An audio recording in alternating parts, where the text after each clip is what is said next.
Everything Everywhere All at Once is certainly not for broad audiences. Throughout the film, there are sexual innuendos and violence, so this isn't exactly a film you can sit down and watch with the whole family. Besides this obvious barrier, the film also has many elements that could make it more inaccessible to even viewers old enough to handle the explicit material. Many of the visual effects used can be jarring and confusing, disappointing those accustomed to more traditional filming techniques. These visual effects come hand in hand with the often confusing storytelling, which involves jumping from one reality to another, demonstrated by a different set and overall vibe. At first, everything is similar to every other movie, with the narrative being straightforward and easy to follow. Even when the reality jumps are introduced, such as Alpha Wayman's first jump to the elevator or Evelyn's transition into the janitor's closet, these areas are all previously established, making their introduction tolerable, something which is not the case with the later transitions. The film's narrative structure follows a similar path. Most movies have a three-act structure. The first third of Everything Everywhere All at Once generally follows this format. However, the rest of the film sort of blends together, making the line between the second and third acts difficult to pinpoint. Once this subversion begins, the themes become much more abstract, going from a story about family to one akin to an introductory philosophy course. All of these factors make the film difficult to access for most, yet a very worthwhile watch for those who are more philosophically inclined. For characters, we have the mom, Evelyn Kwong Wong. Evelyn is the main character who's an overstressed and overwhelmed laundromat owner, and a critically demanding wife and mother. She feels her life is a failure. She plays the multiverse role of the chosen one, who's terrible at her own life but has potential to master her other lives, which takes her on a journey of moving from regret to acceptance. The dad, Waymond. Waymond is an optimistic and gentle husband whose sweetness is often dismissed by Evelyn as naive and weak. His role in the multiverse is the movie's source of wisdom. He is an empathetic and kind, strong figure who's fighting chaos. He's continuously a lover in every universe. The daughter, Joy. Evelyn is the depressed daughter who feels rejected by her mother, leading her to hopelessness and isolation.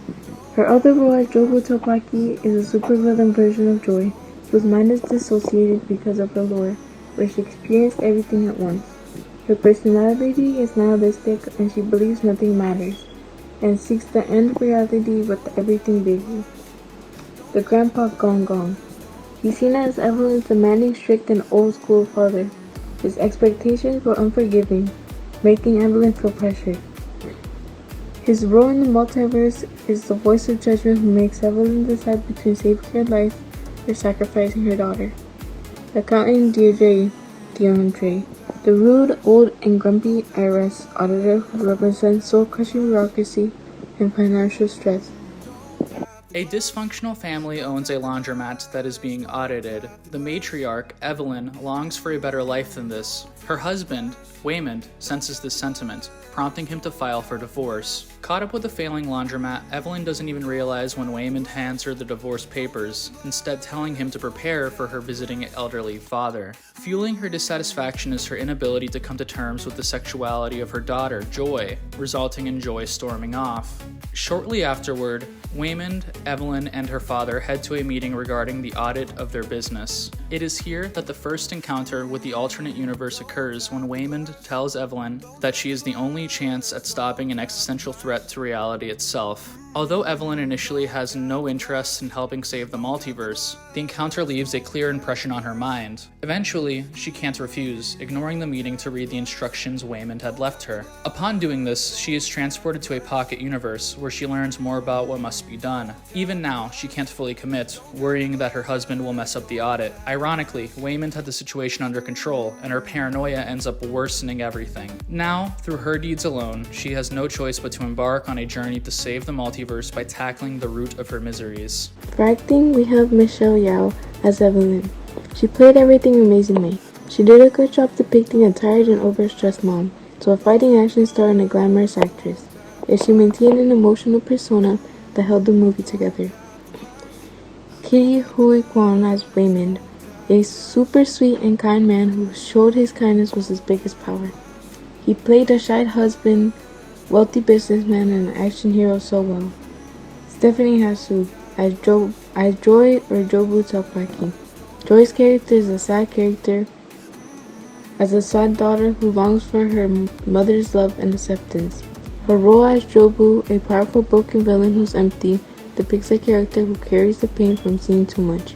Her shift between both characters of a vulnerable daughter to a multiverse villain were flawless and well executed. Jamie Lee Curtis as Deirdre, the grumpy tax lady who made the IRS office feel like a nightmare with her act-giving annoyance. She's well committed to her character, who goes into weird multiverses like Hot Dog Fingers Dimension. James Hogg as Gong Gong, a veteran actor who's Evelyn's strict, rigid father. His role as the judgmental father who sticks to tradition is played well, and he does an amazing job at portraying his alpha self. He becomes serious and authoritative to try to stop Jobu Topaki.